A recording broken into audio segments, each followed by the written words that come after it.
Hello everyone, welcome back to our YouTube channel The Insights Room and I welcome you all to our channel. So आज हमारे साथ जो guest हैं वो है प्रशांत ठाकुर जिन्होंने की रिसेंटली मीडिया.नेट क्रैक किया था एंड करंटली वो वहाँ पे इंटर्न कर रहे हैं.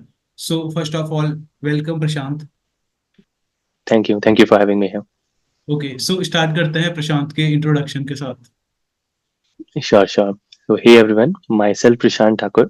I'm currently doing SW internship at media.net and मैंने अपनी बीटेक जो है वो national institute of technology Hamirpur से करी है कंप्यूटर साइंस और इंजीनियरिंग ब्रांच में and I am in my final year in my final semester and या ओके सो प्रशांत अभी आप जैसे मीडिया.नेट में इंटर्न कर रहे हो. सो वहाँ पे आपका किस तरह का एक्सपीरियंस है और क्या वर्क कल्चर है वहाँ पे.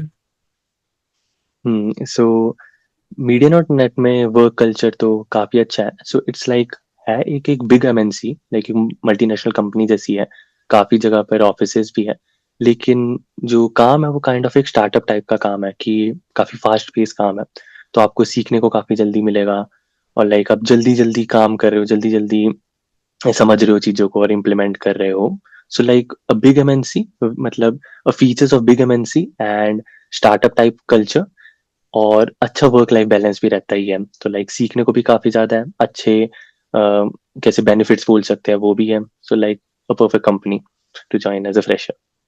ओके एंड थोड़ा सा बता सकते हो कि मीडिया.नेट करती क्या है.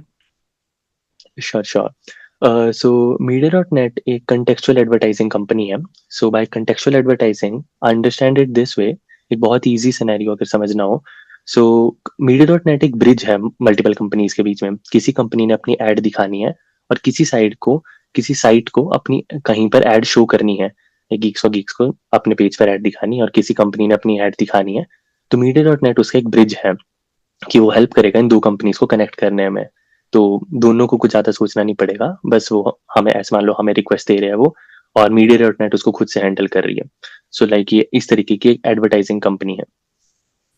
ओके. Okay cool. सो अभी आप लाइक बेंगलोर में रह रहे हो, राइट. यस बेंगलोर में मेरी इंटर्नशिप है लेकिन करेंटली अभी बेंगलोर में नहीं रह रहा हूँ अभी मैं अपने होम टाउन आया हूँ क्योंकि अभी लाइक एंड सेमेस्टर एग्जाम्स है तो उसके लिए so I have took some work from home like थोड़ा रिमोट काम कर रहा हूँ बट लेट से after exams I will go back to Bangalore. Okay. काफी लोगों का क्वेश्चन होता है लाइक जब वो स्टार्टिंग में बेंगलोर जाते हैं सो वहाँ पे रेंटल वगैरह का क्या सीन रहता है, थोड़ा हल्का सा बता सकते हो. बिल्कुल, बिल्कुल। तो बैंगलोर में रेंटल का थोड़ा सीन रहता है क्योंकि उनको पता है ये आईटी हब है तो काफ़ी सारे लोग आएँगे। सो वो थोड़े प्राइसेज़ को एलिवेट करके रखते हैं। सो इट्स इम्पोर्टेंट कि अगर आप बैंगलोर जा रहे हो, सो आप साइट्स पर ना देखो लाइक जैसे ज़ोलो वगैरह होता है, स्टांज़ा होता है जो अगर सर्च करेंगे उन्हें पता लगेगा ऐसे ज़ोलो, स्टांज़ा करके होती है वहाँ। तो जो उनके साइट्स पर मेंशन होता है, उस पर ना ही जाना चाहिए। पहले से बुक करके नहीं रखो। क्योंकि वो बहुत ओवर प्राइस करेंगे। इट्स इम्पोर्टेंट कि जब तुम बैंगलोर चले जाओ, तो थोड़े दिन का स्टे तो प्रोवाइड करती है कंपनी, मोस्ट केसेज़ में ये रहता है कि थोड़े दिन का स्टे देगी वो। तो उस टाइम पर ट्राई करो कि खुद से सर्च करो पीजीज़ का। फ्लैट्स तो थोड़े मतलब थोड़े महँगे साइड में हो जाते हैं क्योंकि डिपॉज़िट ज़्यादा हो जाता है फ्लैट्स में और फिर पीजी का ऐसा रहता है। तो बाय वॉक या फिर लोकली पूछ-पूछ कर ज़्यादा सही रहता है क्योंकि फिर वो थोड़ा डिस्काउंट भी दे देते हैं वहाँ पर। तो हाउएवर थोड़ा महँगा तो रहता है बैंगलोर में काइंड ऑफ ये है। कोई एवरेज प्राइस बता सकते हो, एनी रेंज, कि अगर जा रहे हो तो इस रेंज में तुम्हें मिल जाएगा पीजी वगैरह और इतने में cost hmm, of hmm. Living तुम्हारी हो जाएगी एक महीने की. Sure, sure. तो ऐसा है कि बैंगलोर में थोड़ा रीजन डिपेंडेंट है कि तुम कहाँ रह रहे हो। कोई-कोई जगह ऐसी है जो थोड़ी सस्ती है, लाइक व्हाइटफ़ील्ड एक जगह है बैंगलोर में जो काफ़ी सस्ती है कॉस्ट ऑफ लिविंग के टाइप पे, क्योंकि वहाँ थोड़ा रहने का सस्ता मिलता है और वहाँ थोड़ा खाना भी सस्ता मिलता है। अगर तुम थोड़ा सोच रहे हो लाइक स्ट्रीट फूड लेना या फिर चाहे खाने का ही सामान लेना तो वहाँ पर है ऐसा कि थोड़ा सस्ता मिल जाता है। कोई-कोई जगह जैसे इंदिरा नगर टाइप से है या फिर कब्बन पार्क वगैरह है तो वो थोड़ी महँगी साइड्स की है। ऑन एन एवरेज अगर ऐसे सोचे कि सिंगल शेयरिंग ले लिया जाए तो ऐसे मानकर चलो कि एटलीस्ट 18,000 और 19,000 तो पड़ेगा, चाहे किसी भी रीजन में ले लो। और डबलेट का बहुत वैरी करता है, मतलब डबलेट का 10,000 से 15,000 के बीच में रहता है। और अगर खाने वगैरह का भी इंक्लूड कर दे तो लाइक अगर मैं थोड़ा अपना बताऊं तो ऐसे मान लो नियरली 30,000 तक पूरा हो जाता है। 30,000 भी मैं काफी अबव रेंज ले रहा हूँ, तो उतने में हो ही जाता ओके। सो प्रशांत, आप जैसे एनआईटी से हो, तो एनआईटी में लाइक है। कॉलेज लाइफ आपकी किस तरह से रही है? ओके, सो कॉलेज लाइफ तो काफी बढ़िया रही थी। अनफॉर्चुनेटली 2020 स्टार्टिंग ईयर था और वो कोविड ईयर भी था। तो पहला साल तो प्योरली ऑनलाइन निकला है, दूसरे का भी आधा साल नियरली ऑनलाइन ही निकला है, वो हम सिर्फ एग्जाम्स देने गए थे। सो कॉलेज लाइफ थोड़ी वहां पर कम रह गई, थोड़ा ऑनलाइन ऑनलाइन ज्यादा हो गया, बट उसने ज्यादा इंटरेक्शन कम तो नहीं करी। हम ऑनलाइन दोस्त बने, मीट्स वगैरह होती थी, मीटिंग होती थी, उसी पर मजे करते थे। हाउएवर जब ऑफलाइन गए वहाँ तो काफी अच्छा लगा। Like college life to be honest one of the best life होती है, one of the best moments होते हैं हमारे लाइफ के। आई डोंट थिंक सो कि कभी मिलेगा, कॉर्पोरेट में तो कभी नहीं मिलने वाला इतना मजा जितना कॉलेज लाइफ में है। लाइक उतना खुले से मजे करना, नाइट आउट पर जाना, सब कुछ मजे करना, लाइक कहीं भाग रहे हो, कहीं जाओ, मतलब क्या बोलते हैं उन्हें कि टाप रहे हो हॉस्टल में, टाप रहे इन द सेंस कि हॉस्टल से हम सीलिंग से ऊपर के निकल रहे हैं, बाहर घूमने जा रहे हैं और सिक्योरिटी गार्ड पीछे भाग रहे हैं। सो लाइक काफी इंटरेस्टिंग था, मजेदार भी था कि ऐसे मजे भी हुए, और लाइक कोडिंग के हिसाब से भी काफी सही था, कोडिंग का कल्चर ठीक था। तो कोडिंग का भी वहीं से शुरू हो गया फर्स्ट ईयर से ही। ओके, एंड फैकल्टीज वगैरह कैसे थे आपके? फैकल्टीज एनआईटी में काफी बढ़िया है टू बी ऑनेस्ट, अगर हम बताया जाए। अब ऐसा रहता है कि faculties nearly kind of restrict करते हैं उतना ही बताना जितना लाइक पेपर्स में आने वाला है, या जितना थोड़ा लिमिटेड रहता है। लेकिन अगर कोई डाउट पूछता है या फिर कोई क्रॉस क्वेश्चनिंग करता है, सो मतलब नॉलेजेबल तो फॉर श्योर है ही, काफी ज्यादा नॉलेज है और काफी ज्यादा अच्छे से एक्सप्लेन करते हैं। तो इस हिसाब से देखा जाए तो काफी अच्छे हैं। बस ये है कि अगर वो कुछ पढ़ा रहे हैं, लाइक जैसे कुछ भी लाइक कोडिंग का कुछ पढ़ा दिया, सो इट्स इम्पोर्टेंट कि तुम हॉस्टल आकर वापस उसे थोड़ा रिविजिट करो, थोड़ा रिवाइज करो, जिससे तुम्हारे कंसेप्ट स्ट्रॉन्गर हो। तो या ओके, अब चलते हैं लाइक थोड़ा मीडिया डॉट नेट की हायरिंग प्रोसेस की तरफ। सो प्रशांत, जैसे कि श्योर। हम लोगों को पता ही है कि मीडिया डॉट नेट का one of the toughest exams consider किया जाता है लाइक कंपनीज में। सो आपका किस तरह से रहा था? लाइक क्या लेवल दोगे आप उसे? यस, तो बात तो थोड़ी ठीक करी कि मीडिया नेट का थोड़ा टफ रहता है हायरिंग प्रोसेस, बिकॉज जो स्टार्टिंग ही ऑनलाइन असेसमेंट, जैसे काफियों ने सुना होगा, तो ऑनलाइन असेसमेंट जो इनिशियल टेस्ट होता है, जो स्क्रीनिंग टेस्ट होता है जिसके बाद इंटरव्यूज होते हैं, सो वो बेसिकली काफी टफ रहता है। सो वो एक पर्टिकुलर प्लेटफॉर्म, अगर किसी ने सुना हो, स्केलर पर होता है, और वो पॉपुलर है सबसे टफ क्वेश्चंस अपने ऑनलाइन असेसमेंट में डालने के लिए। सो ऑन एन एवरेज काफी टफ रहता है। तो थोड़ी कॉम्पिटिटिव प्रोग्रामिंग की आपको अच्छी खासी नॉलेज होनी चाहिए, जिससे आप क्रैक कर सको उनका ऑनलाइन असेसमेंट और देन इंटरव्यूज में मूव कर पाओ। ओके, थोड़ा सा शुरू से शुरू करते हैं। लाइक सबसे पहले हम्म। आपको लाइक अपॉर्चुनिटी कैसे मिली थी मीडिया डॉट नेट में अप्लाई करने की? ओके, सो मीडिया डॉट नेट हमारे कैंपस में आई थी, ऑन कैंपस प्लेसमेंट थी ये। तो वो कैंपस में विजिट करे थे। तो जैसा कि बताया, कैंपस में सबसे पहले एक ऑनलाइन असेसमेंट राउंड हुआ था, जिसके लिए नियरली सारे ही एप्लीकेबल थे, जितने भी फाइनल ईयर वाले थे सभी को टेस्ट लिंक आया था और सभी एप्लीकेबल थे उसके लिए। एंड आफ्टर ऑनलाइन असेसमेंट वही शॉर्ट लिस्टिंग हुई थी कि किसने ज़्यादा सॉल्व करे हैं और कितने टाइम में सॉल्व करे हैं। उसके बेस पर फिर इंटरव्यू राउंड्स पर मूव करे थे हम। देन इंटरव्यू राउंड चले थे। ओके, एंड कितने इंटरव्यू राउंड्स थे वहां पर? तो इंटरव्यू राउंड्स नियरली 4 रहते हैं। सो लाइक 3 टेक्निकल राउंड्स रहते हैं और एक एचआर राउंड रहता है। तो टेक्निकल राउंड्स आप थोड़ा ऐसे अज्यूम कर सकते हो कि ऑन एन इंक्रीजिंग डिफिकल्टी पर चलते हैं वो। थोड़ा जो फर्स्ट होता है उस वो थोड़ा ओकेश टाइप का रहता है। अगर मैं लीड कोड के हिसाब से बोलूँ तो लीड कोड मीडियम रहता है। और तो यहाँ पर सिर्फ यही नहीं रहता कि कॉम्पिटिटिव प्रोग्रामिंग प्रॉब्लम्स पूछे जाते हैं, ऑल दो competitive programming problems main motive रहता है मीडिया डॉट नेट का जब भी वो हायरिंग कर रहे होते हैं। Like they kind of specifically से कि उन्हें कॉम्पिटिटिव प्रोग्रामिंग वो चाहिए, बंदे चाहिए जो करते हैं ऐसे competitive programming, but they are not limited to that. Like वो थोड़ा डेटाबेस मैनेजमेंट सिस्टम्स भी पूछ लेते हैं, कंप्यूटर नेटवर्क्स के ऊपर भी थोड़े से पूछ लेते हैं, ऑपरेटिंग सिस्टम, एसक्यूएल की क्वेरीज भी लिखा देते हैं।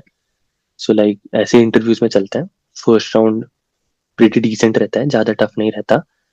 सेकेंड राउंड जो रहता है वो टू बी ऑनेस्ट एक काफ़ी अच्छी जंप लेता है, क्योंकि उसमें ऐसा बोलूँगा कि लीड कोड हार्ड से, मतलब लीड कोड हार्ड में भी अब काफ़ी वैरायटी है। सो अगर हम कोड फोर्सेस के हिसाब से देखें तो कोड फोर्सेस में ऐसे मान सकते हो आपकी 2100 2200 प्लस रेटिंग के प्रॉब्लम्स पूछे जाते हैं उसमें। एंड देन थर्ड एक मशीन कोडिंग राउंड रहता है, जिसमें ऐसे मान लेते हैं कि वो कोई पर्टिकुलर सिस्टम डिजाइन, मतलब सिस्टम डिजाइन तो नहीं रहता, बट कुछ बोलते हैं कि इस तरीके का सिस्टम डिजाइन करो। वो मोस्टली लीड मैनेजर्स लेते हैं, तो वो थोड़ा, और डीबीएमएस ऑपरेटिंग सिस्टम इन पे थोड़ा डीप टाइप भी और ज्यादा करते हैं। ओके। आप कोई टॉपिक बता सकते हो या आपको कोई याद हो क्वेश्चन आपके टाइम पे पूछा गया हो?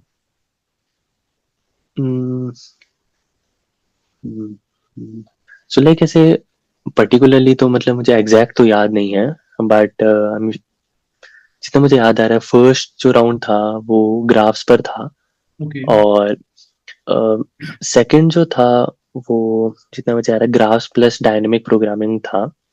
वो टू बी ऑनेस्ट फर्स्ट मैंने काफी देखा हुआ सा प्रॉब्लम था, लाइक मैंने प्रैक्टिस करी थी वैसे प्रॉब्लम्स की, तो फर्स्ट अच्छा था। बट सेकंड काफी ही नया प्रॉब्लम था, लाइक वैसा मैंने आज तक कभी प्रैक्टिस ही नहीं करा था कि इस तरीके का प्रॉब्लम बन सकता है। तो सेकंड थोड़ा ठीक था। थर्ड थोड़ा बहुत प्रैक्टिस करा था, लेकिन थर्ड काइंड ऑफ ऐसा था कि जिसने थोड़ी सीपी, अगर मतलब लीड कोड में भी चल लेता है, थोड़ा ऑप्टिमाइजेशन ज्यादा चाहिए थी उसमें। तो थर्ड थर्ड कोई ऐसे पर्टिकुलर कैटेगरी में नहीं आएगा वो, ऐसे मान लो कि कंस्ट्रक्ट भी नहीं, एड हॉक टाइप एक टैग रहते हैं, तो उसमें हम इंक्लूड कर लेंगे थर्ड वाले को। ओके। अच्छा, आपने अभी बात की लाइक आपने सेकंड राउंड में क्वेश्चन देखा था जो कि बिल्कुल अलग ही था। सो उसको आपने कैसे हम्म। अप्रोच किया? लाइक आपको कोई डिफिकल्टी हुई या इजीली कर दिया था? लाइक डिफिकल्टी तो काफी ज्यादा हुई थी, क्योंकि सबसे पहला, मतलब पहली बार देखा था इस तरीके का प्रॉब्लम। सो लाइक दो डायरेक्शंस थे, या तो मैं डायनेमिक प्रोग्रामिंग वे अप्रोच कर सकता था, या फिर मैं ग्रीडी वे अप्रोच कर सकता था। डीपी वाले ग्रीडी से भी कोई कोई प्रॉब्लम्स हो जाते हैं, या फिर वो लगते हैं कि हो जाएंगे। तो यहाँ पर अच्छा हुआ कि मैंने डीपी वाला वे अप्रोच कर लिया, क्योंकि डीपी से ही सॉल्व होना था, ग्रीडी से सॉल्व नहीं होना था वो प्रॉब्लम। ओके। लेकिन डीपी से भी वो काफी टफ था। लाइक पहले अप्रोच समझानी इंपॉर्टेंट थी, क्योंकि कोड तो बाद में ही बोल रहे थे वो। थोड़ी करेक्ट। अप्रोच समझाई गई कि मैं कैसे अप्रोच कर रहा था उस प्रॉब्लम को, क्या सॉल्यूशन सोच रहा था। और एक काफी कॉम्पिटिटिव प्रोग्रामर्स को काफी ऐसा रहता है कि उनको अगर कॉन्स्ट्रेंट्स पता लग जाए कि कितना नंबर ऑफ एलिमेंट्स रहेंगे, या फिर कुछ पर्टिकुलर वेरिएबल की कितनी वैल्यू रहेगी, तो वो काफी जल्दी टाइम कॉम्प्लेक्सिटी निकाल लेते हैं, और से like N log N, N log square N ले लेते हैं। बट यहाँ पर थोड़ा ट्विस्ट आ गया, क्योंकि इंटरव्यूअर ने मना कर दिया वो बताने से। इंटरव्यूअर ने बोला कि जितना तुम बता सकते हो उतना बता दो।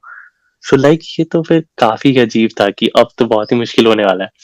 लेकिन ट्राई करा, स्टेप बाय स्टेप बिल्ड करते गया। ऐसे नहीं सोचा कि डायरेक्टली सबसे ऑप्टिमाइज्ड पर चल जाता हूँ मैं। जैसे एक्सप्लेन कर रहा था, जैसे मैं एक्सपेक्ट कर रहा था, वैसे ही चला हुआ था कि बिल्कुल मतलब सबसे ब्रूट फोर्स करा कि सबसे ज्यादा टाइम लेगा। उनको भी एक्सप्लेन करा, मैं भी समझ जा रहा था शायद साथ बाय साथ कि हाँ भाई चल रहा है प्रॉब्लम। उसके बाद मैं उनमें ऑप्टिमाइजेशन ला रहा था जो मुझे दिख रही थी, वो ऑप्टिमाइजेशन ला रहा हूँ, फिर उनको एक्सप्लेन कर रहा हूँ, क्योंकि इट इज इम्पोर्टेंट कि तुम्हारे अगर माइंड में क्लियर है तो वो इतना मैटर नहीं करेगा, क्योंकि इंटरव्यूअर के माइंड में क्लियर होना चाहिए, उसको आगे फीडबैक देना है तुम्हारा किसी और को, जिससे तुम आगे राउंड्स के लिए सिलेक्ट हो। सो आई वॉज मेकिंग श्योर कि उसको भी समझ है, सामने वाले को भी समझ है।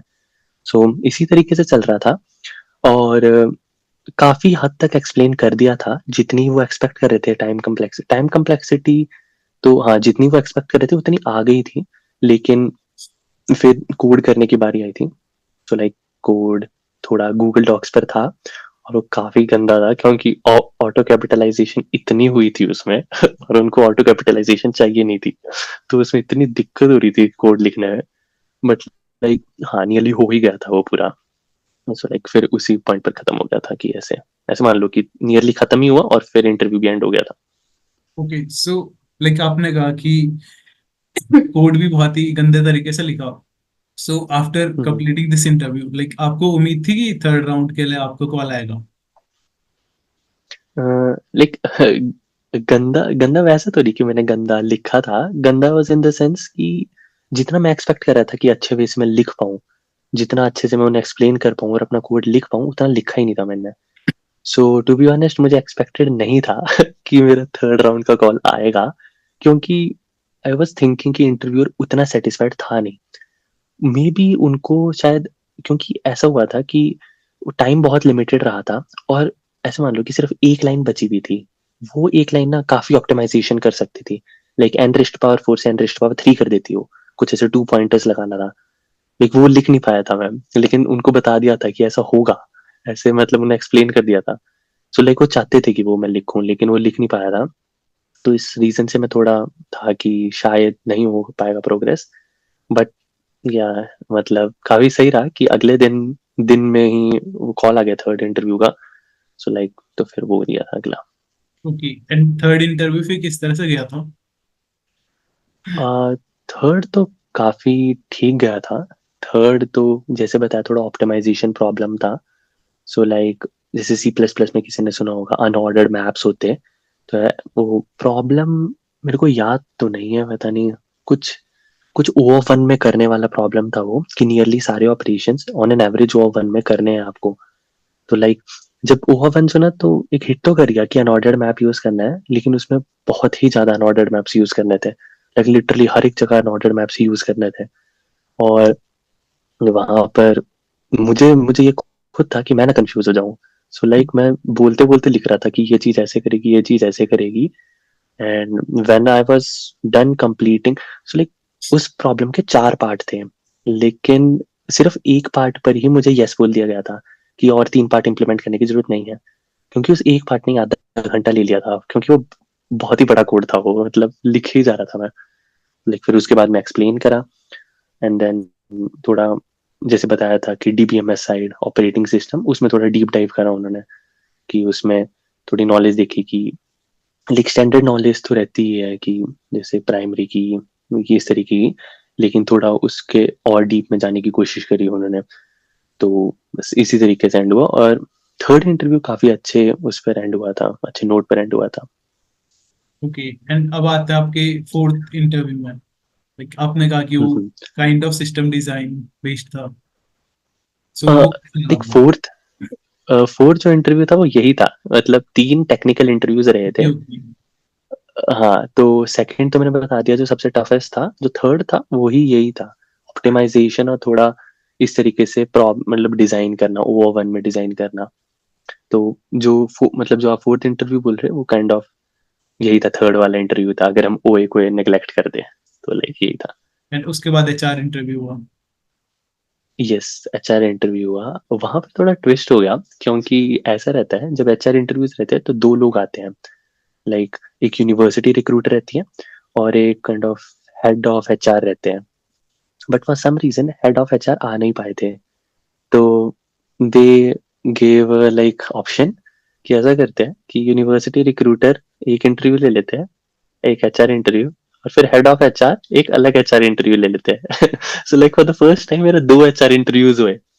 और लाइक HR इंटरव्यू से थोड़ा पता ही होता है, लाइक कंपनी के बारे में पता होना चाहिए, और सब कुछ, मतलब वो थोड़ी क्रॉस क्वेश्चनिंग, थोड़ी पर्सनैलिटी के क्वेश्चंस पूछते हैं। So like I was very cautious here because I want कि conflict ना हो जाए 2 HR इंटरव्यूज में कि मैंने वहाँ कुछ अपनी बताया हो और यहाँ कुछ बताया हो। So like लेकिन दोनों काफी अच्छे गए थे, like 2 HR interviews they ended on a good note। Okay, कोई गूगली टाइप की तो नहीं डाली थी उन्होंने एचआर इंटरव्यू में? गूगली टाइप की, हाँ डाली तो थी। गूगली टाइप की रहती है कि थोड़ा बताओ, मतलब गूगली टाइप से क्या समझना चाह रहे हैं आप कि कैसे? लाइक कुछ भी अनएक्सपेक्टेड क्वेश्चन, लाइक कभी कभी पूछ लेता है, कोई ट्रिकी वन। अ, अच्छा ऐसा ट्रिकी, इतना इतना कुछ जैसे ट्रिकी नहीं था प्रॉब्लम्स, मतलब ऐसा था कि वो ज्यादा मेरे बारे में पूछने की कोशिश कर रहे थे। वो काइंड ऑफ ऐसे अच्छा राउंड्स थे कि वो बस देख रहे थे कि मेरे फ्यूचर गोल्स क्या है, और मैं कंपनी में कैसा मतलब रहना चाहता हूँ, कंपनी के बारे में कितना पता है, और लाइक मेरे बारे में थोड़ा पूछ रहे थे, घर के बारे में थोड़ा पूछ रहे थे। तो इस तरीके का रहा था। तो लाइक ज़्यादा गूगली तो नहीं था कि ज़्यादा कुछ ऐसे पूछ रहे हैं कि तुम इस सिचुएशन में क्या करोगे, इस सिचुएशन में, ऐसा तो ज़्यादा नहीं था। ओके कूल प्रशांत, सो ये थी आपकी like all about interview process and hiring process. तो अब लाइक हम्म आते हैं आपके प्रिपरेशन पे चलते हैं। सो जब आपने प्रिपरेशन हम्म स्टार्ट हम्म, की, ऑब्वियस सी बात है यहाँ पे राइट। सीपी का काफी इंपॉर्टेंट रोल था। सो आपने सीपी कैसे बिल्कुल। स्टार्ट की? ओके सो सीपी, जैसे कि बताया कि ऑनलाइन शुरू करा था, मतलब ऑनलाइन थे, हमारे कोविड टाइम पर थे। तो सीपी फर्स्ट ईयर से ही शुरू करी थी। और काफी इंटरेस्टिंग था कि एक हमारा कोडिंग क्लब है जिसे मतलब सी सेट नाम से है, it's computer science engineers community. तो उसके alumni one of the best companies एलुमनाइज रहे हैं हमारे कॉलेज से, लाइक गूगल में रहे हैं, अमेजोन यूके में रहे हैं, एक तो काफी अच्छे अच्छे जगह में। सो एज अ लाइक मतलब न्यू ज्वाइनिंग, तो ऑब्वियस सी बात थी कि उसमें ज्वाइन तो करना ही करना था। लेकिन अनफॉर्चुनेटली मुझे रिजेक्ट कर दिया था फाइनल राउंड में कि मैं इतना अच्छा नहीं हूँ। लेकिन काफी अच्छा ये था कि उन्होंने मुझे एक पर्सन से मिला दिया था जिन्होंने लास्ट राउंड लिया था, जो गूगल में है अभी। सो लाइक वो फिर उन्होंने मेंटरशिप करी थी मेरी काफी, उन्होंने काफी मेंटर किया था, उन्होंने बताया था कि कहाँ से क्या कोडिंग करनी है। अपार्ट फ्रॉम दैट और भी थे, लाइक जैसे गूगल वाले तो चिराग ठाकुर नाम से थे, और एक अमेजोन यूके में है जिनका नाम निशित अत्रे है, और बेसिकली एक जसपे में है जिनका नाम निहाल श्रीवास्तव है। तो इन तीन की मेंटरशिप काफी रही थी, इन्होंने बताया था कि किधर से कोडिंग करनी है। और टू बी ऑनेस्ट काफी ऐसे रही है कि अप्स और डाउन के साथ रही है कॉम्पिटिटिव प्रोग्रामिंग वाली लाइफ की, ये नहीं हो रहा, ये नहीं हो रहा। लेकिन yes, it was good, it was all about practice and consistency. Okay, and कितना टाइम लगा आपको लाइक इसमें ठीक ठाक होने में? ठीक ठाक होने में तो लाइक जब तक मीडिया नेट ज्वाइन नहीं करी थी तब तक मैं कंसिस्टेंटली प्रैक्टिस कर ही रहा था। और मेरा ये था नहीं कि मुझे कॉम्पिटिटिव प्रोग्रामिंग सिर्फ एक कंपनी को क्रैक करने के लिए करनी थी। जब स्टार्ट करी थी तो ऐसे करना था कि एक्सप्लोर करना था इस डोमेन को भी, जैसे वेब डेवलपमेंट, ऐप डेवलपमेंट होती, वैसी कॉम्पिटिटिव प्रोग्रामिंग भी रहती है, सॉरी। तो इसी तरीके से उसको भी एक्सप्लोर करने की कोशिश करी थी, और काफी अच्छी लगी थी तो उसमें कंटिन्यू करते गया था। ऑल द वेब डेवलपमेंट भी करी थी, साइड प्रोजेक्ट्स बनाए थे। लेकिन लाइक इसमें भी 3 साल ही लगे थे, first year was little slow for me, थोड़ा टाइम लगा। हाउएवर उसके बाद काफी अच्छी ग्रोथ रही थी कॉम्पिटेटिव प्रोग्रामिंग में। ओके, एंड जब आप लाइक स्टार्टिंग में क्वेश्चंस वगैरह ट्राई कर रहे थे सीपी में, सो आपको काफी दिक्कतें आई होंगी। सो आप किस तरह से अप्रोच करते थे क्वेश्चंस? तो यस, ये तो है, स्टार्टिंग में कॉम्पिटेटिव प्रोग्रामिंग में काफी दिक्कतें आती है। सो लाइक मेरा तो क्या रहता था कि मैं एक प्रॉब्लम को ट्राई करता था बहुत डिफरेंट वे से सोचने का। सो लाइक इम्पॉर्टेंट ये है कि हार ना माने, क्योंकि कॉम्पिटिटिव प्रोग्रामिंग थोड़ा लॉजिक बिल्डिंग करती है, बहुत अच्छा सोचना डिफरेंट डिफरेंट वेज से बताती है कि कैसे डिफरेंट डिफरेंट वे से सोच सकते हैं एक प्रॉब्लम को। सो लाइक अगर तुम कोई प्रॉब्लम अप्रोच कर रहे हो और तुम बोल रहे हो कि मैंने 15 मिनट दे दिए, तुम एक बिगनर हो और तुमने 15 मिनट दे दिए और तुम बोल रहे हो कि नहीं मेरे से नहीं हो रहा, सो इसका सोल्यूशन देख रहे हैं। सो उससे कुछ हो नहीं रहा है, क्योंकि सोल्यूशन क्या, तूने सोल्यूशन देख लिया, तुम्हारा एक्सेप्टेड हो गया प्रॉब्लम और नथिंग एल्स। और फिर तुम मे भी उसको डिफरेंट वे से अप्रोच करते हैं सोचने का कि हाँ मैंने ऐसे सोचा इस प्रॉब्लम को, शायद ऐसा नहीं है, मे बी अगर मैं दूसरे तरीके से करूँ, वैसे कर लूँ, नो प्रॉब्लम कि अगर वो सॉल्व तब भी नहीं होता, लेकिन तुमने अपना ट्राई तो करा, तुम्हें डिफरेंट वेज तो पता लगे। और एक बारी ऐसा नहीं होता था कि एक बारी सोल्यूशन देख लिया so it was over. Solution देखा सो इट वाज इम्पोर्टेंट कि मैं उसको समझूं उस सोल्यूशन को, कि कैसे, मतलब इम्पोर्टेंट ये था ये सोल्यूशन तक कैसे पहुंचे और मैं क्यों नहीं पहुंचा, कहाँ पर हम दोनों डाइवर्ज कर गए, कि यहाँ पर अगर मैं इस बात को लेता तो सही रहता। सो प्रैक्टिस थी, कंसिस्टेंसी थी, थोड़ी बैठने के था कि प्रॉब्लम लिया है तो थोड़ा बैठो 1-2 घंटा उसमें दिमाग लगाओ, सीरियसनेस से सोचो। मे बी किसी को म्यूजिक के साथ लगता है ठीक सही है, जैसे मुझे बिना म्यूजिक के थोड़ा एक फुल कंसंट्रेशन चाहिए होता था, थोड़ा शांत सा, तो वैसा मैं ट्राई करता था। तो इसी तरीके से चलते रहा। सो लाइक ये मुझे काफी हेल्पफुल लगता है अपनी ग्रोथ में कि हाँ ऐसा बैठा हुआ ओके, एंड अगर किसी को सीपी स्टार्ट करनी है, सो आप उसे क्या एडवाइस दोगे? है। सो सीपी स्टार्ट करनी है तो इम्पोर्टेंट ये है कि आप अपने सबसे पहले मैथ्स थोड़ी स्ट्रॉन्ग करो। कॉम्पिटेटिव प्रोग्रामिंग को मैथ्स चाहिए होती है। अगर आपकी मैथ्स की स्किल्स थोड़ी ठीक रहेगी सो हो जाएगा, जल्दी जल्दी हो जाता है। और दूसरा तो थोड़ा ये रहता है कि इट्स नॉट अबाउट कि तुम कितने क्वेश्चंस कर रहे हो, इट्स इम्पॉर्टेंट कि तुम कितने डिफरेंट वैरायटी ऑफ क्वेश्चंस कर रहे हो।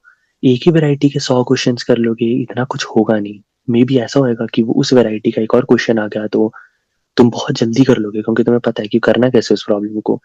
लेकिन अगर डिफरेंट वैरायटीज के कुछ पर्टिकुलर प्रॉब्लम्स कर लोगे, हर एक वैरायटी के 5 5 6 6 प्रॉब्लम्स कर लोगे, सो लाइक जैसे हमारा ही ओए देख लो, तो मतलब ऑनलाइन असेसमेंट जो हमारी कंपनी का था, उसमें ऐसे मान लो कि 2 टॉपिक्स को मर्ज करके एक प्रॉब्लम बनाया हुआ है।